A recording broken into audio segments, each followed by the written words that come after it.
Assalamualaikum warahmatullahi wabarakatuh. Perkenalkan, nama saya Jasmine Islamiati Putri dari kelas 12 MIPA 7 absen 11. Di sini saya akan menjelaskan tentang lompat jauh. Sebelum kita masuk ke videonya, saya akan menjelaskan dulu aturan yang ada pada lompat jauh. Di sini kita bisa lihat lintasan lompat jauh itu seperti ini. Ada bak pasir, bak tumpuan untuk lompat jauh, bak tumpuan untuk lompat jungkit. Lalu yang terakhir ada jalur awalan. Di sini saya akan menjelaskan aturan-aturannya. Aturan lompat jauh untuk Olimpiade didasarkan pada hal-hal berikut. Yang pertama ada peralatan dan peraturan lompatan. Beberapa peraturan untuk peralatan termasuk ukuran bak lompat dan papan tolakan yang sama, dan peraturan saat melakukan lompatan pada Olimpiade adalah yang pertama itu ada peserta lompat jauh memiliki ketebalan sepatu maksimal 13 mm, jadi ada sepatunya tersendiri. Lalu, yang kedua ada seperti halnya ukuran umum lompat jauh, landasan pacu untuk awalan lompat jauh memiliki panjang minimal 40 meter dan peserta dapat menempatkan 2 penanda pada lokasi di landasan pacu. Lalu yang ketiga ada titik tolakan terjauh untuk tiap peserta harus menyentuh papan tolakan. Misalnya, ujung sepatu atlet yang berbeda di belakang ujung papan tumpuan, yang berada di belakang ujung papan tumpuan. Lalu selanjutnya itu ada papan memiliki ukuran lebar sepanjang 20 cm dan sejajar dengan tanah. Lalu ada peserta harus mendarat pada bak pasir yang memiliki lebar 2,75 hingga 3 meter. Yang terakhir itu ada setiap lompatan harus diselesaikan dalam waktu 1 menit saat pelompat melangkah dari landasan pacu. Ini yang kedua, itu ada sebuah kompetisi dalam Olimpiade itu. 12 peserta akan dinyatakan lolos untuk melakukan olahraga lompat jauh di Olimpiade. Setiap finalis akan melakukan 3 kali lompatan, di mana 8 peserta dari 12 orang dengan peringkat tertinggi dapat melakukan 3 lompatan kedua. Nah, di mana pemenang akan dinyatakan dari peserta yang menghasilkan ukuran lompatan terpanjang. Jika terdapat pelompat dengan nilai yang sama, maka pelompat yang menghasilkan lompatan terbaik pada saat melakukan lompatan kedua akan dinyatakan sebagai pemenang. Nah, di sini kita akan menyaksikan si jumper melakukan lompatan jauh. Nah, selanjutnya saya akan menjelaskan tentang teknik-teknik dalam lompat jauh.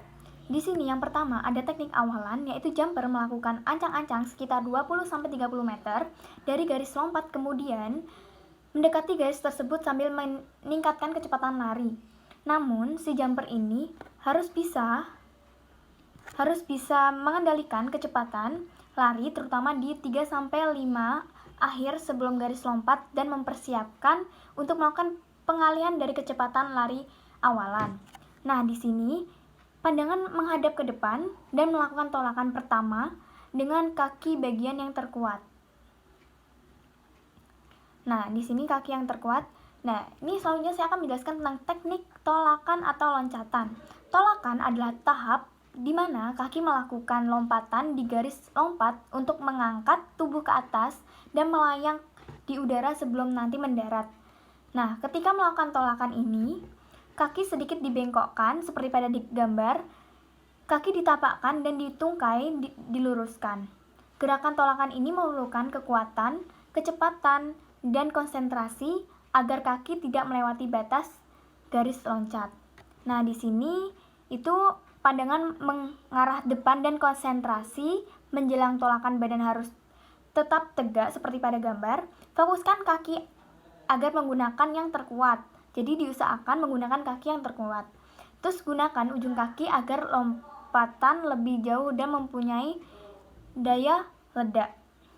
Selanjutnya, di sini ada teknik melayang. Pada gambar di sini ada teknik melayang.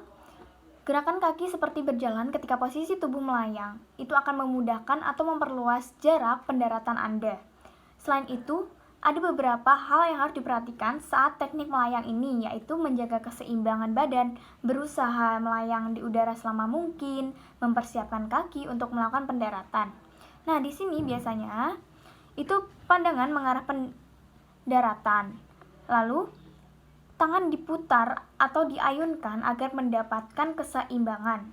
Menjelang pendaratan, tangan diluruskan. Tuh, seperti pada gambar, diluruskan, kedua kaki diayunkan ke depan agar mendapatkan jarak yang lebih jauh. Nah, ini selanjutnya